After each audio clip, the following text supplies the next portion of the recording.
Hello everyone, it's Lily, and today I'm going to be talking about an unlocalized otome game, Charade Maniacs.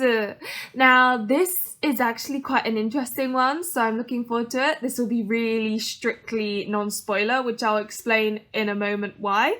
But hopefully this otome game video will help you decide whether to purchase this game or not.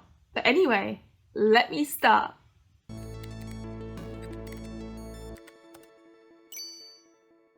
So this game is about this main character, Hiyori. Of course, she is living an ordinary life, as is always the case. It's in this like futuristic world, just quite like sci-fi-esque, like that's the vibe you get from it. And you know, there's this urban legend floating around the school where there is apparently this alternate or other world where they record streams, and if you act in those streams, all of your dreams come true. Now it sounds like a very silly urban legend, but of course she ends up being one of the people that gets blasted or isekai'd into this world and has to struggle in many ways as a result. And it's all about her kind of ending up in this world, and like it's a bit eerie because there's no one else other than these 9 other bachelors, shall we say. And yeah, it really does give off an eerie feeling. And basically what happens is after being isekai'd into this world, she is made by this like weird guy in a mask to act in these streams, or dramas as they call it. They're like these short drama streams that God knows who, I guess like the people in their original world, I really don't know, watches them, and they get given points if they do really well, and if they do badly, I think you can even get minus points. And once your points reach 0, something terrible happens. So it's got this like, it's really suspenseful and a bit scary, to be honest. It kind of gives off like that game show vibes, like a dodgy game show type of thing. And what's even worse is one of these 9 people is actually a traitor, which is the producer who brought them all here, because they all don't want to be there, but they're forced to be there and forced to act in these dodgy streams, some of which you wouldn't want to act in, because like the kind of script, you read it and you're like, oh my god, I don't want to be in this, that sort of thing. But they also can't say no to it, because if they do, they have to endure these punishments. But anyway, I won't go into too much detail. That's basically kind of the plot line. But going on to the system, basically it's kind of like your typical automate game, except there are 9 characters, so each route is a little bit shorter than usual. I would say like 2 to 3 hours per character. It probably took me about 3 hours because I like listening to the voice actors. But yeah, and before that you do have a common route, which then branches into 3 different kind of semi routes, and then you end up going down the individual. I think the common route also took like maybe 3 to 4 hours for me. But yeah, so it's not a short game, it's just that each of the individual routes are a little bit short, which may deter some people out there. For me it was okay, but yeah, I understand if that deters you. I think, yeah, as I said, there is a traitor, so this review is going to be slightly different in the sense that I'm not going to say, what character I liked or what character I didn't like, or say my thoughts on them. I'm just going to tell you why I found each of them suspicious. I'm not going to say what they're like in terms of like describing their personality so much, but I would just tell you why I found each of these characters suspicious, and that way when you go and play it, you can just kind of decide for yourself, who you find suspicious or who you trust and all of that stuff, because that's kind of the beauty of this game. Which brings me to my advice of don't even look up recommended order. Don't even try to get a character, just go in blind, pick your answers, and yeah, see where you end up. Because I didn't look up spoilers, but I did kind of try and get certain characters, and that in itself became a bit of a spoiler vibe for me. So honestly, just pick the choices you would pick if you're a Hyori and then go from there. Like, just don't look anything up. That's my number one biggest advice. Continuing with the system again, there is a flowchart system which makes it really easy to sort of kind of collect all the endings. I say that there's only one ending per character with like a couple of bad endings here and there. So yeah, completion was quite smooth, and the music is amazing. So I really, you know, for that reason alone, this is actually the first game I bought the full CD like soundtrack for. So that's how much I love the music. But yeah, so moving on to the characters, I shall go through each of the characters and yeah, tell you about why I found each of these characters suspicious. And this is literally in no order, just what I see in front of me. First up is Akase, who the reason why I found him suspicious was because he was like the typical hero type, you know, everyone loves him, he's like energetic, he's like, let's work together to escape this place, and I don't know, he just seemed too bubbly. And you know how usually you have like the red herring but it turns out to be the normal guy? It almost, I couldn't help but think maybe it's him, and so that's why I found it suspicious. Next up is Banjou Tomose. He is the childhood friend character, and that alone made me a little bit suspicious because all the other characters have nothing to do with the main character. He is the only one that knows the main character in real life. Like, they actually have a, like, you know, friendship type of thing. So I was like, that's a little bit convenient, isn't it? Why is that? And yeah, it's obvious he likes her as well. So I couldn't help but find that suspicious. Next up is Mamoru. He, I guess, seems the least suspicious, which is what made me suspicious because he's so quiet, he's gentle, he doesn't like conflict.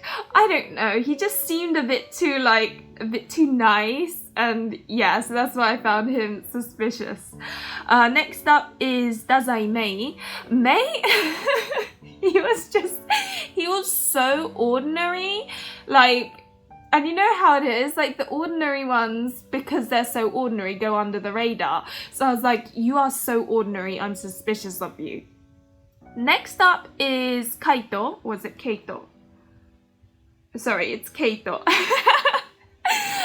This guy, the thing is, he kind of is so grumpy. It's like he hates everyone and then he wanders off on his own and stuff. It just, because he's the most, like, I guess, abrasive, that in itself made me feel very suspicious of him. Like, why do you hate everyone? Is that why you brought us here? Like, that sort of thing, you know? So that's why I found him most suspicious.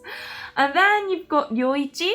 He is like the older brother type. He brings all the characters together. Like, let's say Keito tries to go off on his own. You'll be like, oh no, calm down, come on, let's all talk together. Like, he very much was that character that brought people together when they need to discuss things. And I don't know, he seems so reliable, but again, like, is that because he's got an ulterior motive? I don't know. So that's why I was like, Next up is Souta. Now he's like a really annoying character. He's like one of those characters where it feels like a little insect buzzing around your head that won't go away. But he, I think, is the most suspicious in like a red herring kind of way, because he just says things that are really sussy throughout like right from the beginning. And so you can't help but think, yeah, he's suspicious, but also is he a red herring? But then sometimes they do the whole red herring was the baddie after all kind of spin. So for that reason, he is also suspicious. Then you've got Takumi.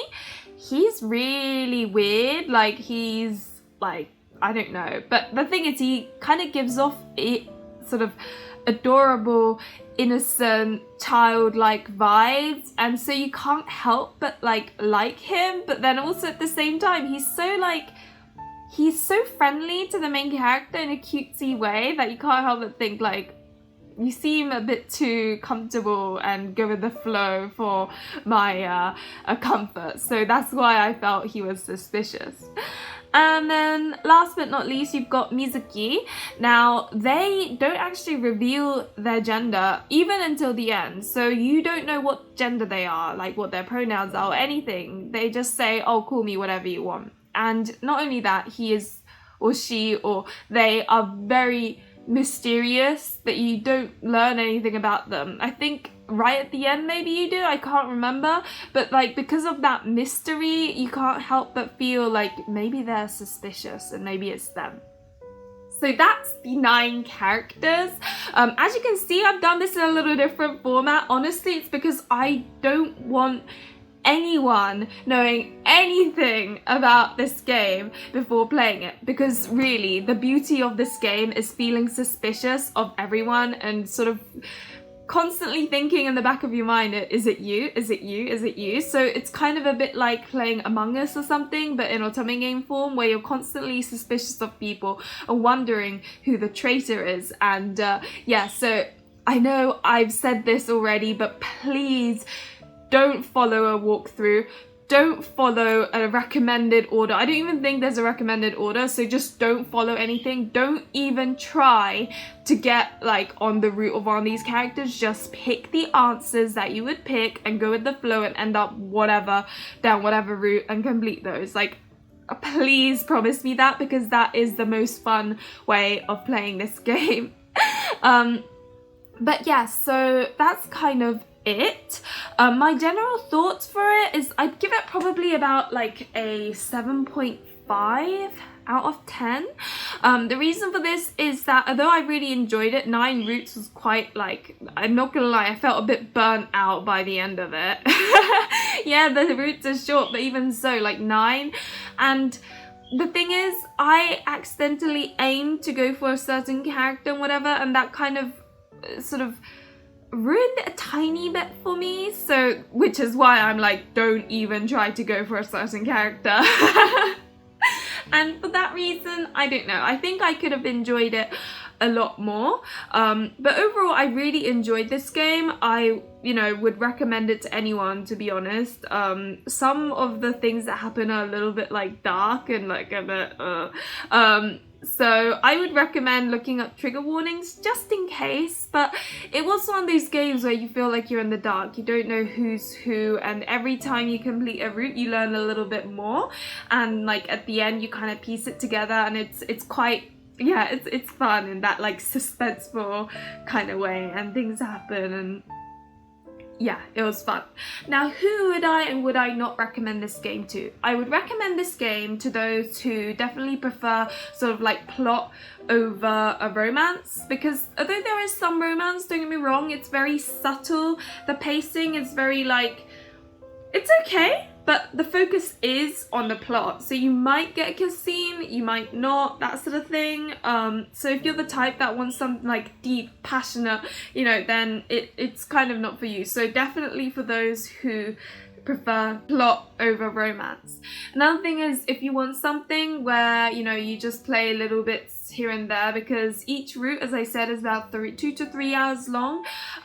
So if you're the type that prefers that, because I'm not gonna lie, if you have short routes, it almost feels like you're ticking off like, oh, I've played this character now, I've played this character now, that sort of thing. So it's kind of like, I don't know, it's satisfying in a way. So if you're that type like me, then it may be nice as well. If you like suspense, if you like mystery, if you like the kind of games where you gradually learn the truth, then I highly recommend this as well. And if you like sci-fi, because this is set in a futuristic world where it's all techie and then this happens, like you get isekai, and it's all, yeah, it's 100% sci-fi. And that kind of brings me to the point of, that's kind of cool, because there are not that many sci-fi as far as I'm aware, like correct me if I'm wrong, but out of all the otome games I have like discovered, whether it be in my backlog or whether it just be like I'm looking up stuff, a lot of otome games don't touch upon the whole sci-fi thing, so this is one of the very few sci-fi games. So for that reason I do recommend it to those who like sci-fi. It's just kind of a rare genre as far as I'm aware. Who knows? Someone may have commented that that is not the case, in which case, great. But yeah, that's my experience. Also, I would recommend it if you like the whole pop kind of music. I don't know if any of you have played Paradigm Paradox, but it's that kind of music. But also when like something suspicious or something dark happens, like the music goes all like suspicious and it's like, oh my gosh, I don't know, it really knows how to put the mood, you know, fit the mood with the music, and I thought that was pretty cool too.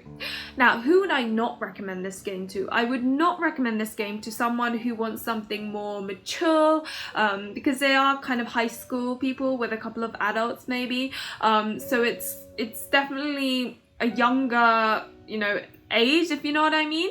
And if you want something with like spice, steam, then definitely not this, because this is, the amount of romance is kind of like shoujo manga-ish. There may be a kiss scene, that sort of thing. I personally was happy with it, even though I prefer the steamier games because the plot was quite intriguing. But if you are looking for something that's steamy or mature or passionate, then I would probably not go for this game. I would also not go for this game if you don't want too many love interests. There are 9, so although they're short, you may experience burnout like me, because although it's fun kind of in a ticking it off way, if you play it all at once, which I do kind of suggest because it's such a plot heavy game, then by the end of it you'll be like, oh my god, I'm like, I've gone through so many characters now, and you know, it might be a little bit exhausting. So I would recommend playing it when you know you've got like a long time to just like focus on it, if you know what I mean, or if you're the type that can play other things while playing this, because like it can kind of feel long because of so many characters. And I would also not recommend it to those who want like different endings. This game literally has 1 ending per character. I think that's okay because there's 9. If there were like 2 each, I'd be going crazy. Thank God for the flowchart system. It made life so much easier.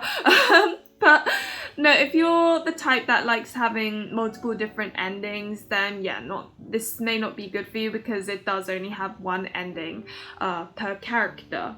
But anyway, that kind of sums up my thoughts of the game, I guess. Again, advice.